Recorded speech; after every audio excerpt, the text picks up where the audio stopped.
এই জল ভাই কি করেন? আর ভাই কইস না, ও একুড়ি ইলিশের চাষ করছিলাম। কি করেন আপনি? পুকুরের মধ্যে আপনি ইলিশ চাষ করছেন? তুই জানোসই না বেটা, এখন বর্তমান ডিজিটাল যুগ, এখন পুকুরে ইলিশের চাষ হয়। তাও 5-6 কুড়ি ইলিশের পোনা আছে। কি করে? মাছগুলো আমার মই দিয়া সাপ হয়ে গেছে গা। পুকুরে লবণ মারেন, এক ট্রাক লবণ নেন। ভাবতাছি লবণ 2-3 টাক মারি দিব না কেরোসিন তেল মারুম। মারেন মারেন। আচ্ছা তাহলে অর্ডারটা দিয়ে লাই। হ্যালো, হেই মে আমার ইলিশের পোনা মরিয়া মে সাফ হয়ে গেল গা। 2-3 টাক কেরোসিন তেল বাড়াই দেন।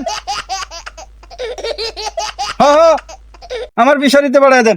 আচ্ছা আপনার যে মাথার ব্রেনের সমস্যা আছে, এটা কি বাড়ির লোক জানে? কে কি যে আপনি কিরোসিন তেল দিয়ে কি করবেন? তাই তো, ওরে লবণ লবণ। হ্যাঁ, আপনার আর কয়া লাগবো না, আমি ভাবিরে কবানি যে আপনারা পাবনায় থসটি।